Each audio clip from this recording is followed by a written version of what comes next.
Okey, sekarang saya nak tunjukkan cara-cara untuk tukar logo. Tukar logo kita punya uh, website lah. So untuk tukar logo ni, dia bukan kat dalam tempat-tempat yang biasa kita pergi tadi, edit biasa tadi. Dia ada kat settings. So kalau kita pergi settings, tekan settings. Okay, setting first sekali dia akan keluar branding. So this is branding sekarang. Currently dia ada logo yang macam ni lah ya. So kita nak update logo kita. Kita nak letak logo kita sendiri. Kita tekan update logo. Okay, now kita choose file yang kita nak letak, logo yang kita nak letak. Okay, untuk yang ni, saya cadangkan kena ada logo yang background dia nama transparent. Transparent, so that nanti dia tak adalah, kalau for example kalau background kita warna kuning kan, bila dia on top of our current background theme which is red, dia akan nampak pelik. So kalau transparent, dia akan go with kita punya theme lah ya. So for example kita letak yang ni, kita ambil this is my logo letak logo. Ini logo saya. Sama juga kalau kita ada untuk kita punya icon file icon. Okey, kita update. Nak tengok logo kita besar ke apa semua, nanti kita boleh ubah lah. So kita try update logo dulu.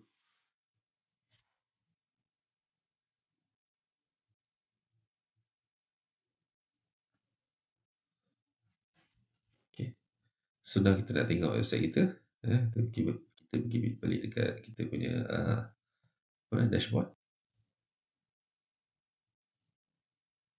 Tengok website kita. Nampak kecil kan, logo dia kecil kan. So kita nak besarkan sikit. Kita go back to tadi settings tadi. Okay. Kita scroll ke bawah.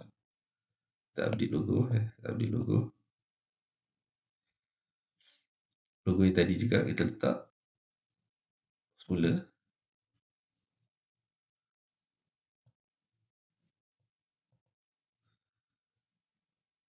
Okay, so kita try besar sikit, maybe large. Okay, go large. Okay, kita try update.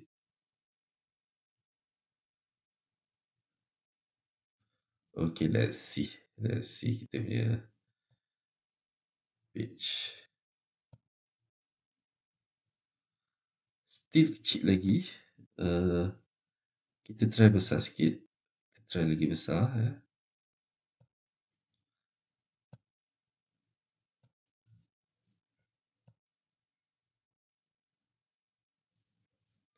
Update semula.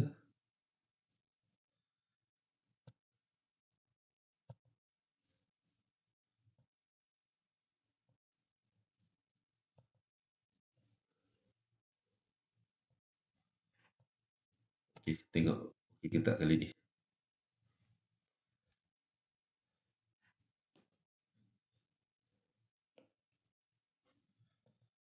Okay.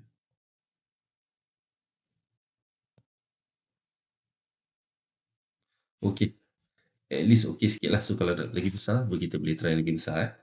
Okay, tu kan tadi saya ada katakan yang background ni kena transparent kan. So salah satu app yang boleh kita digunakan untuk secara percuma untuk remove background untuk menjadi transparent is this app lah, nama dia remove.bg ya.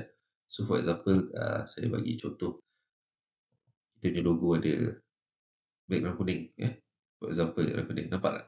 Dia akan automatically remove the background so that bila kita download nanti dia akan jadi transparent. So this is untuk siapa-siapa yang ada logo yang ada background color boleh gunakan app ni remove.bg.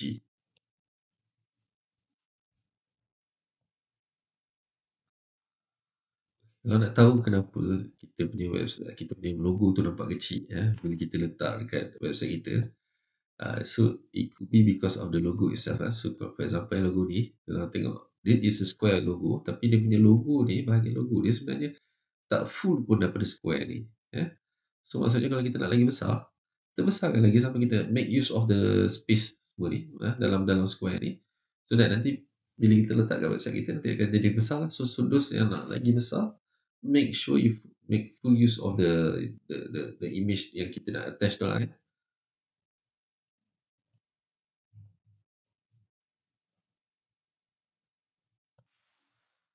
Okay, now saya dah puas hati dengan logo, size logo yang saya dah letak, logo baru yang dah letak ni. Kita boleh check dengan page-page lain. Semua should use the same logo sekarang ni. Okay.